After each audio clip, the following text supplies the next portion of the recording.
La reciente decisión de la justicia de enviar a prisión o procesar con prisión preventiva a distintos exfuncionarios del gobierno kirchnerista ha vuelto a poner en tapete la figura de la prisión preventiva. Y el fiscal Maximiliano Ayravedian nos acompaña para ayudarnos a entender acerca de esta figura, si corresponde, no corresponde, en qué casos. Bueno, ¿qué tal? Bienvenido. Gracias.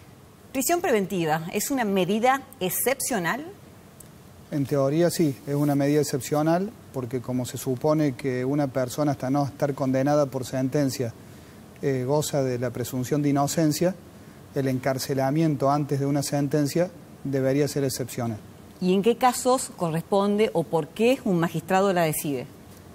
Es una pregunta difícil de responder actualmente porque la mayor parte de los códigos procesales de la Argentina, que son los que regulan cuándo una persona va a estar presa en el proceso y cuándo en libertad, en general los códigos son claros, tienen un sistema bastante simple. Dicen que corresponde que una persona esté presa durante el proceso cuando hay, por un lado, pruebas de culpabilidad y, por otro lado, un pronóstico de una pena de cierta importancia. Los códigos hablan de una pena que va a ser de cumplimiento efectivo en caso de ser condenado. Entonces, en el esquema legal es fácil de entender. Pruebas de culpabilidad y un pronóstico en caso de recaer condena de una pena por la cual la persona va a terminar en la cárcel, se autoriza a dictar la prisión preventiva según la mayoría de los códigos argentinos, por ejemplo el federal. Ahora, ¿por qué es difícil saber, a pesar de esta simpleza, cuando en un caso concreto alguien va a ir preso durante el proceso? Es porque en los últimos años la jurisprudencia, los fallos de los jueces han ido introduciendo profundas transformaciones en la interpretación de estas normas legales y actualmente, inclusive hasta la Corte Suprema, dicen que para que la prisión preventiva sea verdaderamente excepcional y no sea contraria a la Constitución, al principio de inocencia, a no ser penado sin un juicio previo, lo único que verdaderamente justifica en los hechos, en las causas concretas, que alguien se lo encarcele sin sentencia, dicen los fallos de los jueces, es que haya indicios de lo que se conoce como riesgo o peligro procesal, que concretamente es el riesgo de que la persona que esté imputada se fugue o, estando en libertad, pueda entorpecer la investigación, por ejemplo, destruyendo pruebas. ¿Pero eso no es subjetivo también? Y bueno, ¿Esa valoración? Eso es una valoración que queda a cargo a nivel federal del juez que instruye la causa. Entonces, por lo tanto, empieza a haber una variedad de criterios en cada caso puntual. Por eso voy. Lo que dice la ley, el Código Federal, que es lo que dicen la mayor parte de los códigos argentinos, es fácil. Y es más o menos fácil de prever cuándo una persona va a estar presa o no. Pero ha sufrido tantas transformaciones en la interpretación de los jueces que si hay que valorar en cada caso concreto, lo más importante es si hay riesgo de fuga o de entorpecimiento de la investigación, ya queda a criterio de cada juez decir en qué caso sí, en qué caso no, qué persona es riesgosa para el proceso, cuál no, y ahí es cuando se torna difícil comprender por qué hay casos que alguien está preso y otro no. Bueno, le pongo un ejemplo concreto. Supongamos, Amado Boudou hoy preso con prisión preventiva, sin embargo, la causa por la cual se lo investiga, enriquecimiento ilícito, tiene 5 años de investigación. Es decir, hoy comprenden o creen que existe un peligro de entorpecimiento o de fuga, hoy después de 5 años que la causa se ha iniciado. Sí, yo no conozco la causa ni los fundamentos totales de la prisión preventiva. Por lo que se ha informado públicamente, por lo menos en base a esa información, dicen que el argumento para encarcelarlo es que siendo una persona que ha tenido relaciones o contactos con el poder porque lo ha dejado hace poco, eso le facilitaría eludir la realización de un juicio, el dictado de una sentencia, eludir lo que sería la investigación o el proceso, dicho de manera muy genérica. Precisamente por un fallo que hay de la Cámara Federal de Buenos Aires, que ahora le llaman el criterio Irurzun por uno de los jueces que lo estableció, que las personas que se supone que todavía tienen vínculos con el poder pueden aprovechar o utilizar esos vínculos para eludir la acción de la justicia. Al menos eso es lo que se ha informado. Entonces algunas personas preguntan, bueno, ¿por qué entonces los que han dejado el poder han pasado a ser peligrosos por sus vínculos y no lo eran cuando los tenían? Exacto. O no lo son los que hoy tienen el poder y que también algunos tienen causas penales.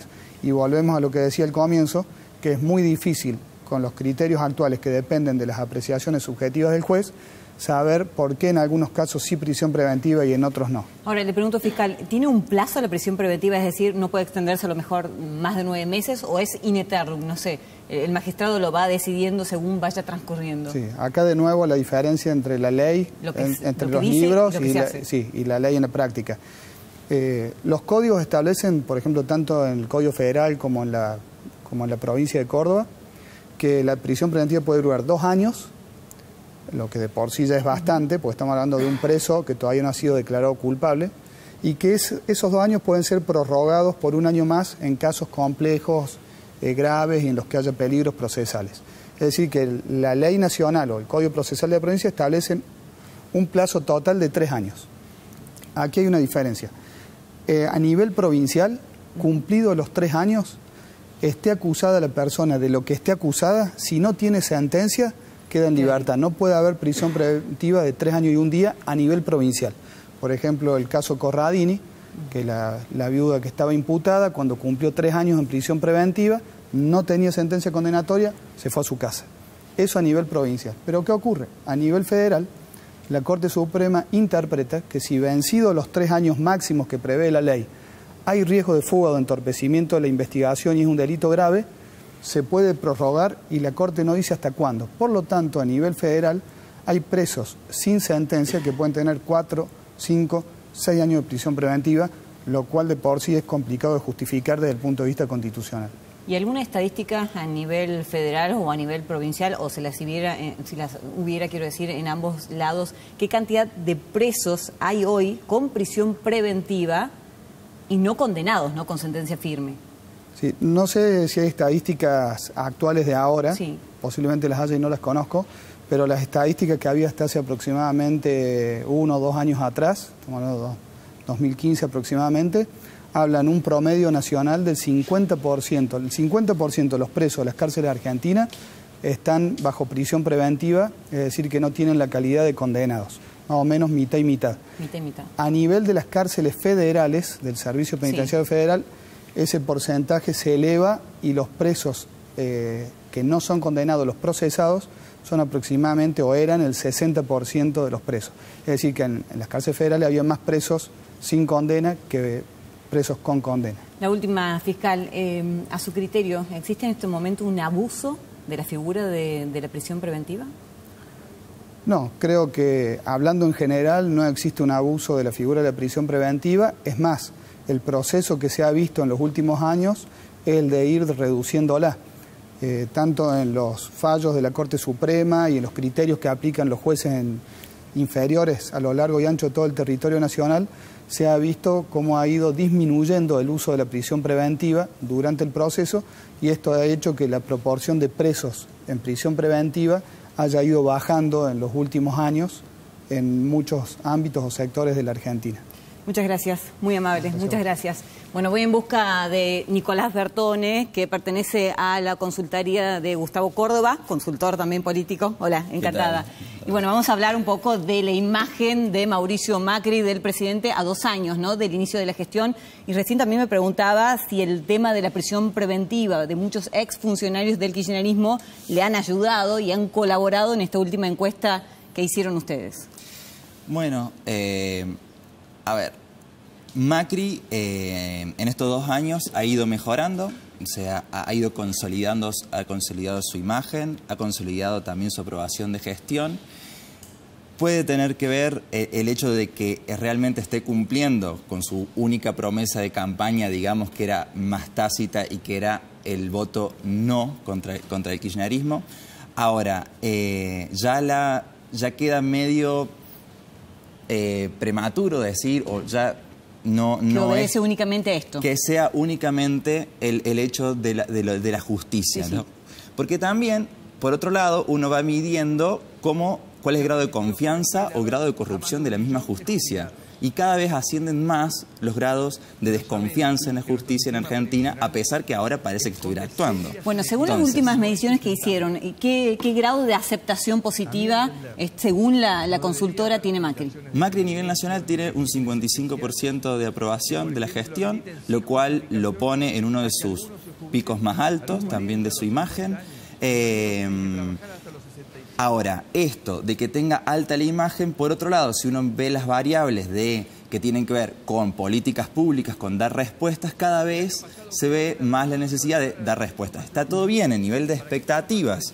Le hemos dado, digamos, el país le ha dado la consolidación con las PASO y las generales de alentarlo, sacando un promedio de 42% nacional. Ahora bien, en términos económicos, bueno, hay una perspectiva que van cayendo, de acuerdo, si uno mide agosto con ahora, ha ido cayendo, de cómo va a estar la expectativa económica, cómo va a estar la situación social, ¿no? Lo que vos me querés decir es que hasta ahora ha tenido una especie de banca o espera, y hasta acá llegamos, y ahora están empezando a buscar respuestas. Respuestas, exactamente. Entonces, a ver, las reformas, él tiene hoy la espalda para hacer las reformas que está proponiendo y lo tiene que hacer. ¿No le jugaron en contra en la encuesta, por ejemplo? A ver, lo que hay en contra es cómo han manejado la comunicación un poco de las reformas. Hoy en día, el 46% de los argentinos está considerando que van a provocar una crisis, pero tiene que ver con el grado de desinformación que hay. Casi el 60% no entiende, no sabe de qué son estas reformas. ¿60% de los cordobeses o a nivel país no entienden? A nivel país. No entienden lo que se está votando. No entienden lo que se está votando. Entonces no conocen. Entonces es claro que puede haber, ahí le dejan el juego a la oposición para armar, digamos, las percepciones en torno a que pueda generar una crisis o a que pueda generar algo. Y hablando de la oposición que recién mencionabas, digamos, este logro de acercarse a cada uno de los gobernadores provinciales, inclusive de la oposición, inclusive a nuestro, ¿cómo le ha jugado?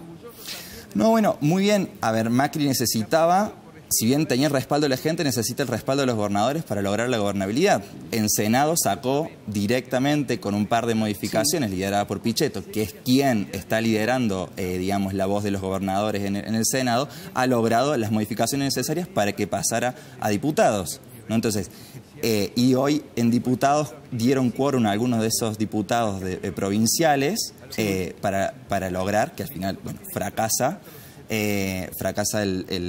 la sesión, digamos, en el día jueves.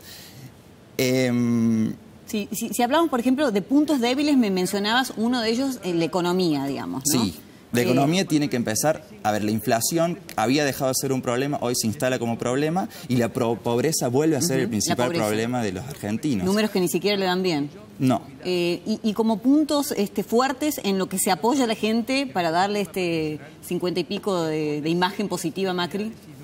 Bueno, es el horror del pasado, sigue siendo eso.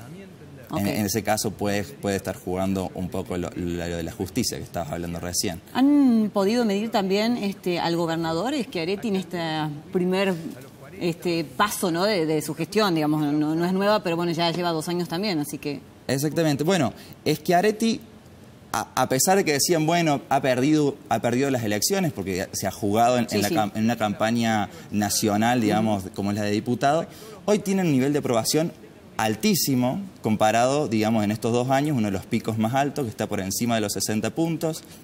Para los cordobeses tiene mejor nivel de gestión que Macri.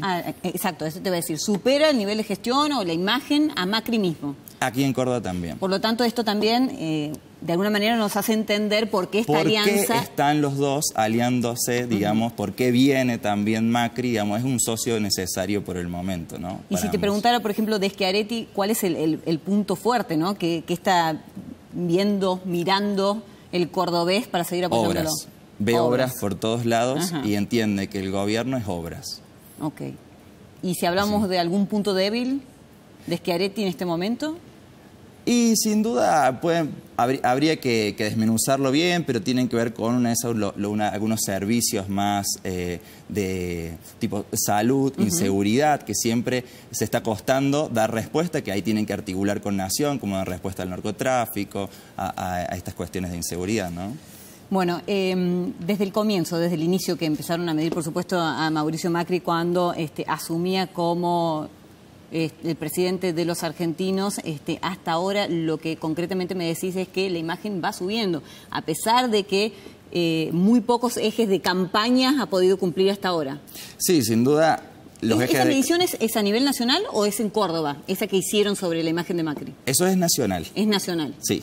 ¿Y lo han ido desmenuzando también por provincias? No, digamos, tenemos mediciones nacionales y la medición local, que por eso te digo que en la local está mejor que la media nacional, está por encima del 55, pero siempre es medición nacional que hacemos mensualmente.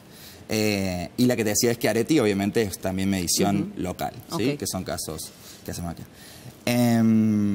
Sin duda que a los ejes de campaña de pobreza cero, unir a los argentinos y en el narcotráfico, todavía no ha superado o ha hecho lo que esperaban los argentinos.